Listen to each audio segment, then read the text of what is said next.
नमस्कार, आप देख रहे हैं 24/7 कृष्णा संडे के साथ। बुलेटिन की शुरुआत करते हैं हेडलाइन से। पंचायत चुनाव का सोमवार से होगा आगाज, नाम निर्देशन प्रक्रिया की होगी शुरुआत, प्रशासन ने शुरू की तैयारियां।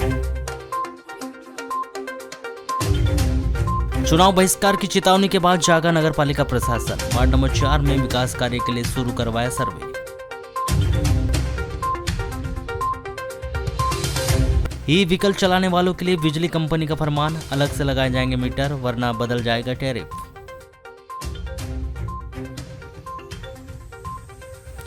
शिक्षकों का रद्द हुआ ग्रीष्मकालीन अवकाश, 11 से 5 स्कूल जाने को लेकर बनी संशय की स्थिति। मानपुर मुक्तिधाम सड़क खस्ताहाल, 3 गांव के लोगों को अंतिम संस्कार कार्य के लिए हो रही परेशानी। 3 चरणों के पंचायत निर्वाचन के लिए नाम निर्देशन पत्र जमा करने के लिए जिले में कुल 119 केंद्र बनाए गए। जिला पंचायत के 27 सदस्यों के निर्वाचन के लिए नाम निर्देशन पत्र कलेक्टर कार्यालय के कक्ष क्रमांक 102 में जमा कराए जाएंगे। पंच, सरपंच एवं जनपद पंचायत सदस्यों के नाम निर्देशन पत्र भरने के लिए प्रत्येक विकास खंड में क्लस्टर बनाए गए और उनमें सहायक रिटर्निंग ऑफिसर नियुक्त किए गए। विकासखंड लालबर्रा में 14, किरनापुर में 15, परसवाड़ा में 11, कटंगी में 11, बिरसा में 11, बालाघाट में 15, लांजी में 12, खैलांजी में 10, वारासुनी में 10 एवं विकासखंड बैयर में 9 क्लस्टर बनाए गए। पंच, सरपंच, जनपद पंचायत सदस्य एवं जिला पंचायत सदस्य पद के निर्वाचन के लिए मतपत्र एवं मतपेटी का उपयोग किया जाएगा। चुनाव में मतदाताओं के लिए नोटा, इनमें से कोई नहीं का विकल्प रहेगा। मतपत्र में अंतिम अभ्यर्थी के पश्चात नोटा अंकित रहेगा और उसके सामने क्रॉस का प्रतीक रहेगा। 27 मई को त्रिस्तरीय पंचायत चुनाव की घोषणा होने के साथ ही आचार संहिता लागू हो गई, तो दूसरी ओर शिक्षकों का ग्रीष्मकालीन अवकाश बीच में ही रद्द कर दिया गया। ऐसे में शिक्षकों के सामने कई तरह की भ्रांतियां और चर्चाएं व्याप्त है। सोशल मीडिया के दौर में शिक्षकों के ग्रुप में एक आदेश तो बड़ी तेजी से वायरल हो रहा है। इस सब की छुट्टी रद्द हो चुकी है, लेकिन उसके आगे क्या करे यह किसी को पता नहीं। तो जनाब कोई तर्क देता है कि रोजाना 11 से 5 तक स्कूल में जाकर बैठना है, तो कोई कहता है कि भीषण गर्मी में बिना काम के स्कूल क्यों जाए, जब कोई काम हो तो स्कूल जाने का मतलब है। पहले ही चुनाव की वजह से छुट्टियां रद्द हो गई है, अब गर्मी में स्कूल जाकर क्या करें। इस दौरान सबसे बड़ी समस्या उनके सामने है जो पहले से ही गर्मी की छुट्टी मनाने बाहर जा चुके हैं या फिर अपने सगे संबंधी की शादी विवाह के कारण इतने अधिक व्यस्त है कि उन्होंने मोबाइल पर संदेश तक नहीं देखा है। यदि संदेश मिला भी तो उनके सामने स्थिति उत्पन्न हो गई कि क्या करे, क्या सब छोड़ छाड़ के स्कूल पहुंच जाए। शिक्षकों की दुविधा को देखते हुए जब हमने जिला शिक्षा अधिकारी अश्विनी कुमार उपाध्याय से चर्चा की तो उन्होंने कहा कि सुबह 11 से 5 तक स्कूल में रहने का ऐसा कोई आदेश नहीं आया है। आचार संहिता लगी हुई है, शिक्षकों की छुट्टियां रद्द हो चुकी है, यह बात सत्य है। आगामी दिनों में ट्रेनिंग शुरू हो जाएगी। शिक्षकों को मुख्यालय पर रहना है, अपने संबंधित शिक्षक के संपर्क में रहना है, समय पर ट्रेनिंग जाना है और चुनाव के सभी कार्य में बेहतर तरीके से काम करना है। आपको बताएं कि मुख्यालय नहीं छोड़ना है और चुनाव से संबंधित सभी कार्यों का संपादन समय पर करना है। रही बात 11 से 5 तक स्कूल में बैठने की, तो ज़रूरत पड़ने पर स्कूल जाना पड़ सकता है, वरना अधिकारी भी इस बात का संकेत दे रहे हैं कि ऐसे कोई आदेश नहीं है कि स्कूल समय पर स्कूल जाकर बैठा जाए। ज़रूरत इस बात की है कि पंचायत चुनाव के लिए मिलने वाले निर्देशों का पालन समय पर हो। मध्य प्रदेश विद्युत वितरण कंपनी के द्वारा नए आदेश के तहत अब ई व्हीकल चार्ज करने के लिए अलग से बिजली मीटर लेने का फरमान सुना दिया गया है। इसके तहत जिसके पास भी ऐसे ई व्हीकल है जिसे चार्ज करने के लिए अलग से कनेक्शन लेना होगा या फिर अपने ही घरेलू कनेक्शन को कमर्शियल कनेक्शन में बदलना होगा।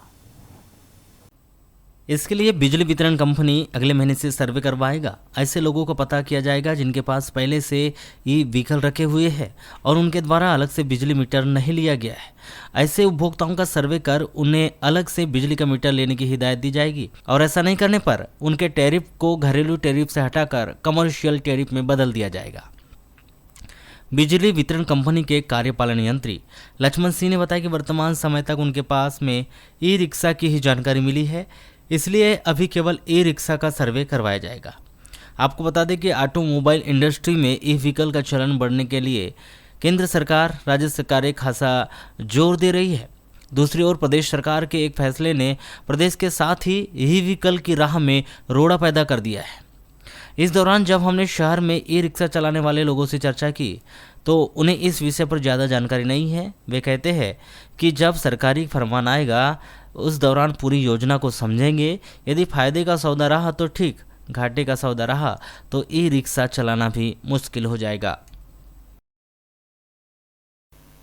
पंचायत चुनाव को दृष्टिगत रखते हुए क्षेत्र में शांति कायम रखने हेतु पुलिस अधीक्षक समीर सौरभ के द्वारा क्षेत्र के गुंडा, बदमाश, निगरानी बदमाश तथा न्यायालय से जारी स्थायी वारंटी, गिरफ्तार वारंटी की धरपकड़ शुरू कर दी गई है।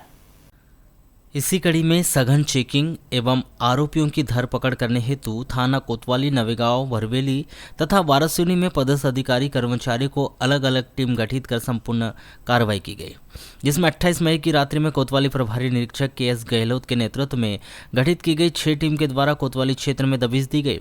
इस दौरान 40 निगरानी बदमाश 13 गुंडा बदमाशों को चेक किया गया। उक्त कार्रवाई के दौरान कुल 8 गिरफ्तारी वारंट, 2 स्थायी वारंट तथा 1 जिला बदर को गिरफ्तार किया गया। भरवेली थाना प्रभारी प्रदीप कुमार खन्ना के नेतृत्व में गठित की गई 2 टीम के द्वारा 8 गुंडा बदमाश, 6 निगरानी बदमाश चेक किए गए तथा 3 गिरफ्तारी वारंट तामील किए गए। भरवेली थाना प्रभारी नीरज कुमार के नेतृत्व में 3 टीमों के द्वारा 13 गुंडा बदमाश, 14 निगरानी बदमाश चेक किए गए और 2 गिरफ्तारी वारंट तामील किए गए। वारासिवनी में थाना प्रभारी कैलाश सोलंकी के नेतृत्व में 3 टीमों के द्वारा 8 गुंडा बदमाश, 6 निगरानी बदमाश चेक किए गए। इस कार्रवाई के चलते 11 गिरफ्तारी वारंट तामील किए गए। इसी प्रकार 28 मई की रात्रि कुल 42 गुंडा बदमाश, 66 निगरानी बदमाशों को चेक किया गया। 24 गिरफ्तारी वारंट, 2 स्थायी वारंटी तामील किए गए और 1 जिला बदर आरोपी के विरुद्ध विधिवत कार्रवाई की गई। किसी समय प्रदेश की अग्रणी मंडी में शुमार वारासिवनी अनाजगंज मंडी में कार्य कर अपनी रोजी रोटी कमाने वाले हमाल व रेजा आज आर्थिक तंगी के दौर से गुजर रहे हैं। एक समय वारासिवनी अनाज मंडी को B ग्रेड का दर्जा प्राप्त था, लेकिन कुछ वर्षों से मंडी की यह हालत हो गई कि यह मंडी अब अपने अस्तित्व को बचाने की तलाश कर रही है, जिसकी वजह से यहाँ के हमाल व रेजा जहाँ आर्थिक तंगी झेल रहे हैं, वहीं कर्मचारियों को भी कई महीने वेतन नहीं मिलने की बात सामने आ रही है। 29 मई की दोपहर को इसी समस्या को लेकर रेजा हमालों ने एक बैठक मंडी के समीप ही की, जिसमें उन्होंने निवर्तमान नगर पालिका अध्यक्ष विवेक पटेल को बुलाया और उनके सामने अपनी सारी व्यथा बताई, जिसके बाद श्री पटेल ने उन्हें आश्वस्त किया कि पूरी कांग्रेस पार्टी उनके साथ है और उनकी इस आर्थिक समस्या को हल करने का पूरा प्रयास किया जाएगा। परेशानी ये है भैया कि जैसे अभी हम रेट के लिए कम से कम 4 वर्ष हो गया रेट नहीं बढ़ पाया हमारा। रेट बढ़ने की आवश्यकता जब हमको लालन पालन इधर होने लग गया तो अपन लोगों ने कुछ आवेदन बनाए, SDM साहब को आवेदन दिए। क्या था आवेदन में? ये मतलब रेट संबंधित की रेट हमारा बढ़ाया जाए। अभी क्या वर्तमान रेट बढ़ रहा है? अभी तो 4 वर्ष हो गया बढ़ा ही नहीं है। नहीं तो क्या मिल रहा है? अभी 7 रुपए पड़ रहा है ना अपने को, 6 रुपए 70 पैसा मिल रहा है कुंटल पीछे, भराई तुलाई सिलाई पूरी मतलब मजदूर कर रहा है। और चाहिए कितना आपको रेट? हमको कम से कम भी 10-12 रुपए पड़े तो कुछ हमको यानी कुछ भी रोजी बन सकती है। आवक को देखते हुए तो ऐसा लगता है कि हमको रोजी बांध दे तो ठीक है, लेकिन ये रेट वाले संबंध हमको ये चर्चा करे तो ये कोई मजा नहीं आ रहा है। अभी वर्तमान में मंडी पे आवक कैसी हो रही है? आवक कम से कम भी 0 पे ही हो गई है कहना चाहिए। कम से कम 20-25 कुंटल करीब आवक है कुंटल पे। इसके लिए हमने कई बार आंदोलन किया, SDM सर के पास दिए, तहसीलदार के पास भी दिए, मंडी सचिव के पास भी दिए, जो अभी तक मजदूर दरों में कोई अग्रणी यानी बढ़ते क्रम नजर नहीं आ रहा। अब आप क्या चाहते हैं प्रशासन से? प्रशासन से वही चाहते हैं हम लोग कि मंडी में कम से कम आवक बढ़े, हमारे मजदूर भाइयों का। अच्छा, व्यापारी आते हैं? व्यापारी तो वही 2-4 व्यापारी आते हैं। व्यापारियों में फसल कितनी आ रही है अभी? फसल तो मैंने एक प्रकार से 10% भी फसल नहीं आ रही है अपनी मंडी में। सब बाहरी जो फसलें अपने यहाँ रबी का जो फसलें भी हो रही है सब सीधे मिलों में डायरेक्ट उतर रही है। जो भी भाव होंगे मंडी में उस रेट से यहाँ के मंडी कर्मचारी कोई ध्यान नहीं दे रहे हैं। वारासिवनी जनपद पंचायत के अंतर्गत ग्राम पंचायत बारा स्थित एक लॉन में रविवार को ब्लॉक कांग्रेस कमेटी की आवश्यक बैठक आयोजित की गई, जिसमें उपस्थित जिला पंचायत क्षेत्र क्रमांक 11 के पंच, सरपंच, जनपद सदस्य, जिला पंचायत सदस्य व कांग्रेस जनों ने त्रिस्तरीय पंचायत चुनाव में पंच, सरपंच, जनपद सदस्य, जिला पंचायत सदस्य के पद का चयन करने पर विचार विमर्श किया गया। साथ ही संगठन को मजबूत करने, आगे बढ़ाने और एकता के साथ सभी अपनी पूरी ताकत के साथ उक्त चुनाव में उतरने को लेकर चर्चा की गई। वहीं पूर्व में होने वाली कमी को ध्यानाकर्षण कराकर पंचायत चुनाव में अधिक से अधिक पंच, सरपंच और जनपद जिला पंचायत सदस्य की जीत सुनिश्चित करने की भी बात कही गई। परसवाड़ा के सुकड़ी के जंगल में रविवार की सुबह जंगल गए एक 35 वर्षीय युवक पर रीछ ने अचानक हमला कर दिया, जिसके पश्चात घायल को अस्पताल पहुंचाया गया, जहां पर उसका इलाज जारी है। जानकारी के अनुसार मामला वन परिक्षेत्र 1286 के अंतर्गत परसवाड़ा के ग्राम सुकड़ी के जंगल का है। घायल दुर्गा प्रसाद अरमो उम्र 35 वर्ष निवासी सुकड़ी बताया गया है। घायल दुर्गा प्रसाद अरमो जब अपने बच्चों के साथ जंगल गए थे, तभी अचानक एक रीछ ने साथ में गए हुए बच्चे पर हमला करने की कोशिश की, जिसे बचाने के लिए दुर्गा प्रसाद दौड़ा, जिसके बाद बच्चे को छोड़कर रीछ ने उसे घायल कर दिया, जिसके उसके पैरों में घुटने में गंभीर चोटें आई हैं। घायल के चीख पुकार सुनकर ग्रामीणों ने उक्त घायल को ग्राम तक पहुंचाया, जिसके बाद एक प्राइवेट वाहन की सहायता से उसे सामुदायिक स्वास्थ्य केंद्र परसवाड़ा लाया गया। मैं गुल्ली बिनने गया था खेत में। कब? आज सवेरे तो कनाई तरफ से आ रहा था इधर। मैं देखा नहीं, मेरे को पार के उदा कर दिया, मैं ख्याल नहीं किया उसको। एकदम मेरा बाइस पहुंच गया। वो क्या था? रीछ है। फिर वो पकड़े चलिए ना, फिर मेरे को कहाँ गिरा दिया मेरे को। अच्छा, गिर गया फिर मैं। कहाँ चोट आई है? पैर में है, घुटना में। मामले पर सहायक परिक्षेत्र अधिकारी गोविंद वाशिंग ने बताया कि उक्त घायल को सहायता राशि 2000 रुपये दे दिया गया है तथा प्रकरण तैयार कर मुआवजे के लिए भेज दिया गया है। वहीं उन्होंने कहा कि जंगल में पानी के स्रोत सूख चुके हैं, इसलिए वन्य प्राणी आसपास के ग्रामीण क्षेत्रों में भी पहुंच जाते हैं, जिनसे सभी ग्रामीणों को सचेत रहने की अपील की गई। रामपाली थाना के अंतर्गत ग्राम पंचायत अंसेरा निवासी 20 वर्षीय युवती सीमा मड़ावी की कीटनाशक के सेवन से मौत हो गई है। प्राप्त जानकारी के अनुसार मृतक युवती सीमा मड़ावी शनिवार की रात में परिवार के साथ भोजन कर सो गए थे। सुबह जब आंख खुली तो देखा कि सीमा नहीं उठी।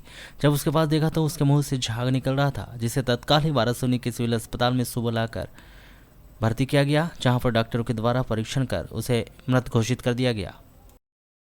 लालबरा नगर मुख्यालय से सटी ग्राम पंचायत मानपुर के मोक्षधाम पहुंच मार्ग खराब हो चुका है एवं जगह जगह गड्ढे होने के कारण आवागमन करने वाले को भी परेशानी हो रही है, जिस कारण पांढरवानी मानपुर पनवेरी के ग्रामीणों को अंतिम संस्कार के लिए परेशानी का सामना करना पड़ रहा है। मोक्षधाम पहुंच मार्ग पर खाद का गोदाम है, साथ ही बस स्टैंड, हाईवे रोड पर बार बार ट्रैफिक होने के कारण आने जाने वाले भी इसी मार्ग से आना जाना अधिक करते हैं, परंतु सड़क खराब होने, बारिश होने पर पानी जमा होने के साथ ही मोक्षधाम के आसपास गंदगी का अंबा लगा होने के कारण मोक्षधाम में अंतिम संस्कार करने वाले व आवागमन करने वाले लोगों को खासा परेशानियों का सामना करना पड़ रहा है, परंतु पंचायत के द्वारा कोई ध्यान नहीं दिया जा रहा है, जिससे आमजनों में आक्रोश व्याप्त है। राहगीरों व ग्रामीण जनों ने बरसात के पूर्व सड़क का निर्माण कार्य एवं साफ सफाई करवाए जाने की मांग शासन प्रशासन से की है। ये रोड बारिश में बहुत जाम हो जाती है, लोगों को बहुत आफतें आती है रोड में, और बारिश पानी में लोग आना जाना नहीं कर सकते रोड से। तो खराब हो जाती है क्या? बहुत ज़्यादा ख़राब हो जाती है। कहाँ जाती है रोड आगे? ये रोड जाती है अपना मोक्ष। साफ सफाई वगैरह भी होती है यहाँ? नहीं, यहाँ की साफ़ सफाई नहीं होती। जैसे बारिश होगी तो क्या कीचड़ हो जाता है क्या? पूरा कीचड़, गड्ढे में पानी भर जाता है। क्या होना चाहिए? इस रोड का निर्माण होना चाहिए जल्दी से जल्दी। ये शमशान की रोड है, जहाँ से यानी खाद गोदाम भी है, और यहाँ से पक्की सड़क का कोई भी निर्माण नहीं किया गया है, और लगातार जैसे बारिश होती है तो उसमें गड्ढे हो जाते हैं, तो गड्ढे में पानी भर जाता है, इससे बहुत दिक्कत होती है। आम जनता भी इसी रास्ते का यूज होती है, और जैसे शहर में शमशान की व्यवस्था भी यहीं से है शहर, और खाद गोदाम जैसे कहीं भी और पीछे कॉलोनियाँ हैं, वहाँ के लोग भी आने जाने करते हैं, पर जिस तरह पानी भर जाता है तो पूरी तरह से रोड जाम हो जाती है, और रोडों में पानी आ जाने से काफ़ी दिक्कत परेशानी। वाराणसी जनपद पंचायत के अंतर्गत त्रिस्तरीय पंचायत चुनाव को संपन्न कराने के लिए 60 पंचायतों में 210 मतदान केंद्र बनाए गए। मतदान केंद्रों को 3 श्रेणी में बांटा गया है, जिसमें सामान्य, संवेदनशील व अति संवेदनशील केंद्र शामिल है। हालांकि सुरक्षा के मद्देनजर कुछ संवेदनशील व अति संवेदनशील केंद्रों में बढ़ोतरी होने की बात कही जा रही है, जिसके लिए पुलिस, राजस्व व अन्य विभाग के साथ ही आम लोगों की एक बैठक होने की बात कही जा रही है। फिलहाल संवेदनशील केंद्रों की संख्या 28 व अति संवेदनशील केंद्रों की संख्या 5 है। वहीं सामान्य केंद्र 177 है। 210 मतदान केंद्रों में 28 को संवेदनशील की श्रेणी में रखा गया। इसी तरह अति संवेदनशील मतदान केंद्र में ग्राम पंचायत बोटेझरी का मतदान केंद्र क्रमांक 34, आलेझरी पंचायत का मतदान केंद्र क्रमांक 105, 106, 107, 108 का नाम शामिल है। यहाँ मतदान के दौरान पुलिस व्यवस्था काफ़ी चौक चौबंद रहने की बात कही जा रही है। जनपद पंचायत वाराणसी के मुख्य कार्यपालन अधिकारी दीक्षा जैन ने बताया कि 60 ग्राम पंचायतों में 210 मतदान केंद्र बनाए गए हैं, जिन्हें 3 भागों में विभाजित किया गया है, जिसमें सामान्य, संवेदनशील व अति संवेदनशील मतदान केंद्र शामिल है। संवेदनशील व अति संवेदनशील केंद्रों की संख्या पुलिस, राजस्व व आम जनमानस के साथ एक बैठक कर बढ़ाई जा सकती है। सुश्री जैन ने बताया कि पूरा प्रशासनिक अमला त्रिस्तरीय पंचायत चुनाव को संपन्न कराने मुस्तैदी के साथ जुटा हुआ है।